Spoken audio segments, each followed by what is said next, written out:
Hey everyone, my name is Emilio Daniel, but you can call me Yami, and this is Gaming Happens, my excuse to talk about the gaming stuff that matters to me this week. I got home today and I received the package for 5-hour energy samples. Not sponsored, but I should be. Now this would be very irrelevant if it wasn't like a Titanfall special edition 5-hour energy. To which I immediately responded, they do that? Because if you're starting to get sleepy, you might lose a match. So drink this. So that ended up bringing a funnier idea in my head.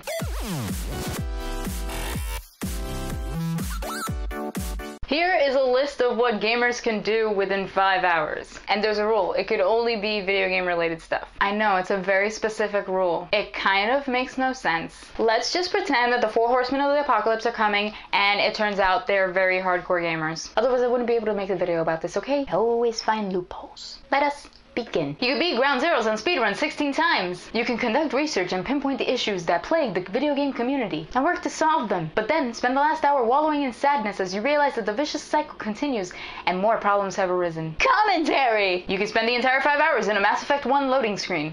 You can watch through all of Twinfinite's YouTube videos.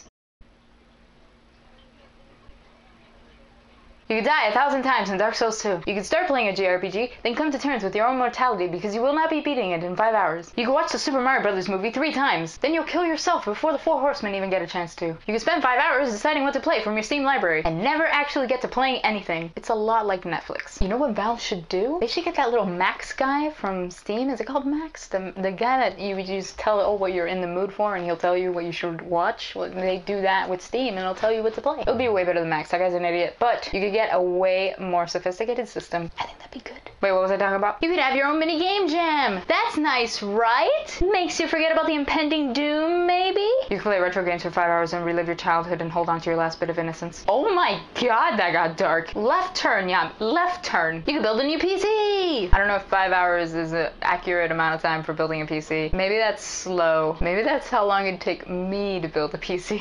You can learn the Poke Rap. You can create a very intimidating cosplay for when the 4 horsemen arrive at your doorstep.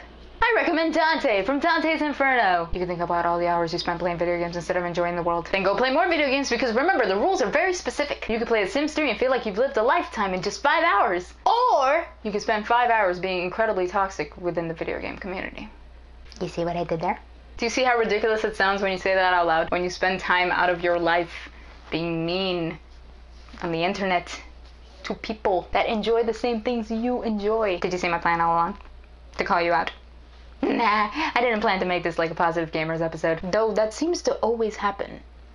These were all satirical suggestions of what you could do if you had 5 hours of energy to waste. But truthfully, you should consider any amount of your life precious, and being a negative force within any kind of community is not a way to spend it. Before I sign out completely, I'd like to point out 2 things. Number 1, I will admit a part of me was very dark in this episode, but that was because Twinfinite community member extraordinaire SD0 left a comment on my vlogging about video games, video this week. He said, in vlogging about video games, you talk about recent gaming things in a dark, scary room with a headset on and it's filmed with a vlog camera. In Gaming Happens, you talk about gaming and touchy-feeling things with a happy, bright lighting, an HD camera without the headset. Now, if only both Yamis could be in one video. Twinfinite. I tried to bring the dark room into my comedy, so I was dark in Gaming Happens. Did you get that? You know what? Maybe it's an inside joke. Maybe if you join the community, you'd know. I'm not looking at the ones that always watch me. I'm looking at you, new person. Maybe you would know. Segue to point number 2. I can't get rid of that old, 1940s accent. Yeah, Sonny, see? I'm gonna go rob a bank. Twinfinite's YouTube channel is almost at 1,000 subscribers. That is crazy to me. And when something is crazy to me, I know it is nothing compared to the other more popular channels, but to me, it means the world because I'm just an amateur that started basically yesterday and I'm just trying to make people laugh. And to know that any amount of people actually like listening to insane ramblings, well, that just means that you're crazy too. So thank you for being crazy with me. We currently have a contest on the site where we're giving away Outlast to YouTube subscribers and Twitter followers. Super easy to win, so no excuses, okay? Thanks again to everyone that watches, likes, and leaves a comment. I'll see you next week.